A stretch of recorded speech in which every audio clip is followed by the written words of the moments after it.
tentang kursi-kursi kebajikan.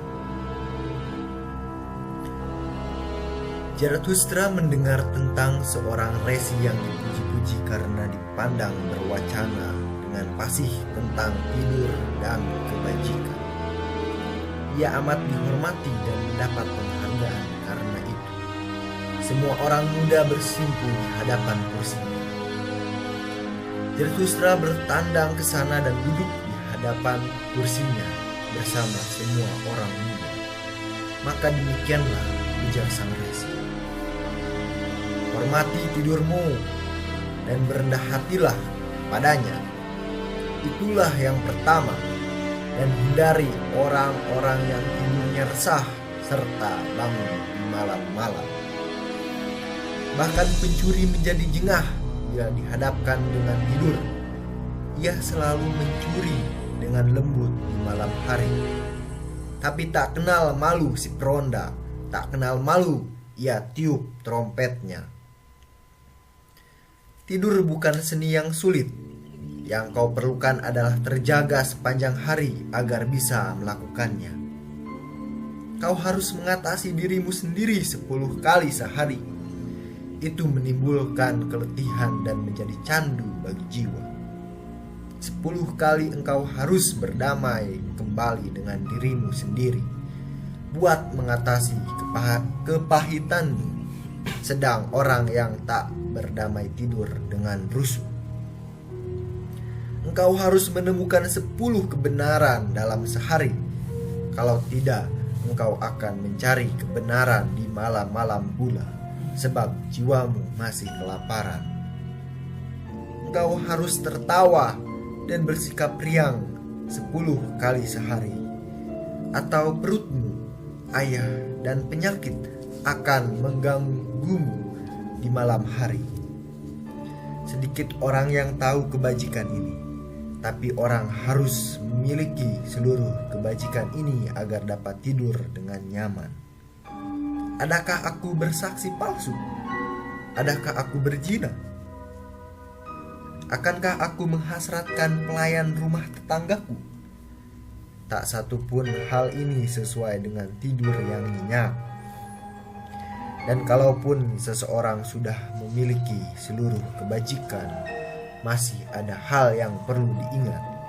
Menyuruh kebajikan ini tidur pada waktunya. Agar mereka tidak saling bertengkar satu sama lain. Para perempuan yang manis-manis dan memperebutkan dirimu, lelaki malam. Berdamailah dengan Tuhan dan sesamamu. Demikianlah kehendak tidur yang nyaman. Dan berdamailah pula dengan setan tetanggamu. Kalau tidak, ia akan mengganggu di malam hari. Hormati dan patuhilah sang penguasa, juga pada penguasa yang culas. Demikianlah kehendak tidur yang nyaman. Apa dayaku kalau kekuasaan suka berjalan dengan kaki bengkok. Aku akan tetap memanggilnya gembala paling baik yang menuntun kawanan diri-dirinya ke padang rumput paling hijau. Itu cocok dengan tidur yang nyaman. Aku tak ingin banyak penghormatan, tidak pula harta yang banyak. Mereka membangkitkan kedengkian. Tapi orang sulit tidur nyenyak tanpa nama, baik dan harta sekadarnya. Sedikit teman lebih bagus bagiku daripada teman yang buruk.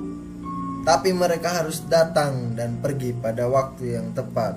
Itu cocok dengan tidur yang nyaman. Si jiwa miskin pun amat menyenangkan aku. Mereka memperpanjang tidur. Sungguh diberkati dan bahagia mereka itu. Terutama jika orang terlalu bersetuju dengan pandangan-pandangan mereka. Demikianlah hari-hari orang berkebajikan. Dan bila malam datang, aku jaga agar tidak mengundang tidur. Ia sang kebajikan-kebajikan tidak suka dipanggil. Tapi aku kenang apa-apa yang telah aku lakukan dan pikirkan sepanjang hari. Sambil mencerna kembali aku tanya diriku dengan kesabaran seekor lembu, apa ke-10 kelebihanmu? Dan mana ke-10 pendamaian dan ke-10 kebenaran dan ke-10 tertawaan yang dinikmati oleh hatiku? Bila aku merenungkan hal-hal semacam itu diayun-ayun oleh ke-40 pemikiranku, tidur Tuan Kebajikan mendadak merenggut diriku tanpa bisa ditolak. Tidur mengusap mataku, mataku memberat. Tidur menyentuh mulutku, mulutku membuka.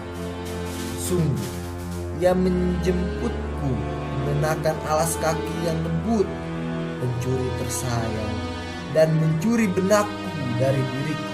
Aku tegak tanpa suara seperti kursi. Tapi tak lama aku tegak begitu, sudah tergolek aku.